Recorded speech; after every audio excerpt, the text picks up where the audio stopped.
Hello दोस्तों, मैं अरविंद चौधरी बरूपरा स्वागत करता हूं आप सभी का एक और नए लेटेस्ट वीडियो में। दोस्तों, इस वीडियो में आज हम बीएससी सेकेंड ईयर का आपका जो फिजिकल केमिस्ट्री का पेपर होगा 2024 में, उसके लिए बहुत ही मोस्ट इंपॉर्टेंट ओनली 10 क्वेश्चन देखने वाले हैं जो एग्जाम में आपको 100% देखने को मिलेंगे। और मैं आपको दावे के साथ कह सकता हूँ कि कम से कम 75 या 80% से अबव क्वेश्चन इनमें से आपको सेम टू सेम मिल जाएंगे। दोस्तों, लास्ट में 3 सालों से पेपर बना रहा हूँ और आप देख भी सकते हो कि क्वेश्चन मिले हैं, उसके अकॉर्डिंग मैं आपको ये बात बोल रहा हूँ। सो बिना टाइम वेस्ट किए देखो क्वेश्चन स्टार्ट करते हैं और एकदम अच्छे से इनको पढ़ना, याद करके जाना, आपको 80% आराम से आ जाएंगे। और जो बच्चे मतलब अभी तक कुछ भी नहीं पढ़ा है अभी तक जिन्होंने, वो ये क्वेश्चन पढ़ ले, मैं आपको विश्वास दिलाता हूँ आपको इनके अलावा कुछ भी नहीं पढ़ना। और जो टॉपर साउंड की तो बात ही क्या है, वो क्या है, ये क्वेश्चन पढ़ लेंगे ना वो भी, तो क्या होगा, उनके भी परसेंटेज इंक्रीज होने में बहुत हेल्प मिलेगी। देखो पहला क्वेश्चन क्या, कोलराउस का नियम। कोलराउस का जो लॉ है वो बताना है, हेनरीज लॉ बताने हैं, हेनरी का नियम।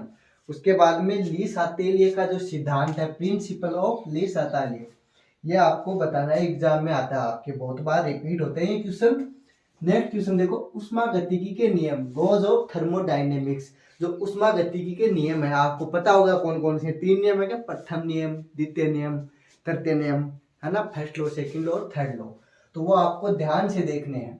उसके बाद में क्रिकहोफ समीकरण, इसको किरचॉफ समीकरण भी लिखा हुआ मिल सकता है आपको, और क्रिकहोफ भी लिखा हुआ मिल सकता है, तो आप कंफ्यूज मत होना, किरचॉफ या क्रिकहोफ एक ही बात है। क्रिकहोफ इक्वेशन या किरचॉफ इक्वेशन हो जाएगी ये भी।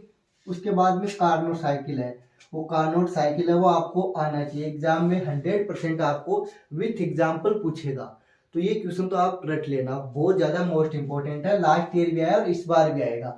ये ऐसा नहीं है कि लास्ट ईयर आ गया तो अब नहीं आएगा, आता है, हर बार आता है, एग्जाम्पल चेंज हो के। उसके बाद में क्लॉसियस क्लेपिरॉन समीकरण, जो क्लॉसियस क्लेपिरॉन इक्वेशन है, बहुत ही मोस्ट इंपॉर्टेंट क्वेश्चन है, तो ये क्वेश्चन आपको एग्जाम में डेफिनेटली मिल जाएंगे। उसके बाद में जो CO2 और SO2 है, मतलब आपका जो सल्फर का आरेख है, परावस्था आरेख है वो, या फिर CO2 का, इनमें से एक आपको 100% मिल जाएगा। और उसके बाद में अगला क्वेश्चन आ गया फिनोल जल तंत्र, फिनोल वाटर सिस्टम, बहुत ही मोस्ट इंपॉर्टेंट क्वेश्चन है, जो एक क्वेश्चन आपको एग्जाम में मिल जाएगा। आगे देखो राउल्ट्स लॉ है, राउल्ट के नियम, आदर्श और अनादर्श विलयन क्या है, आइडियल और नॉन आइडियल सॉल्यूशन क्या है, आपको बताना है, इक्वेशन भी निकाल के बतानी है, बहुत ही ज्यादा इंपॉर्टेंट क्वेश्चन हो जाता है ये, आदर्श और अनादर्श केस वाला, आइडियल और नॉन आइडियल सॉल्यूशन वाला। एक विलियन होता है, एक गैस होती है ना, तो आपको ये सॉल्यूशन वाला क्वेश्चन बताना है, विलियन वाला।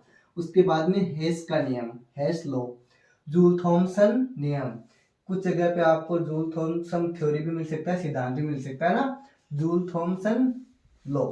उसके बाद में नैनसेट इक्वेशन, नैनसेट समीकरण, बहुत ही इंपॉर्टेंट क्वेश्चन। दोस्तों, ये क्वेश्चन ऐसे क्वेश्चन है एग्जाम में आपको सीधे के सीधे मिलने वाले हैं, मैं विश्वास करके आपको बोल रहा हूँ, आप ट्रस्ट करके देखो, एग्जाम में मिलेंगे आपको, लास्ट ईयर भी मिले थे जो मैंने क्वेश्चन बनाए थे वो। उसके बाद में द्रव्यानुपाती क्रिया नियम, लॉ ऑफ मास एक्शन। उसके बाद में सीपी एंड सीवी में रिलेशन बताना है, संबंध बताना है, ऐसे केपी एंड केसी में संबंध बताना है, रिलेशन बताना है ना।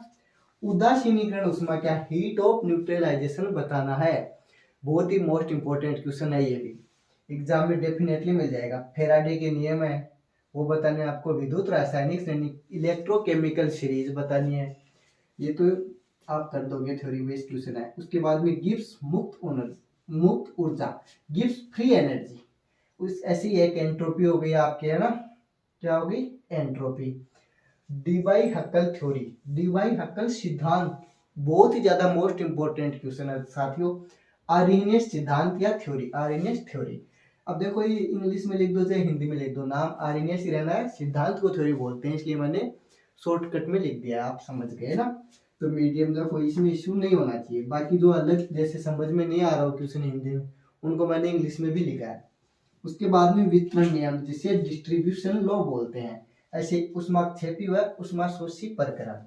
देखो एक्सोथर्मिक एंड एंडोथर्मिक, एक तो ऐसा सिस्टम होता है, प्रक्रम होता है जिसमें एनर्जी रिलीज होती हो, एक में हमें एनर्जी सप्लाई करनी पड़ती हो, जिसमें एनर्जी रिलीज होती हो उसको तो बोलते हैं एक्सोथर्मिक प्रोसेस, और जिसमें एनर्जी हमें देनी पड़े, मतलब शोषण होता हो, एब्जॉर्प्शन होता है एनर्जी का, वो होता है एंडोथर्मिक, मतलब उष्मा शोषी।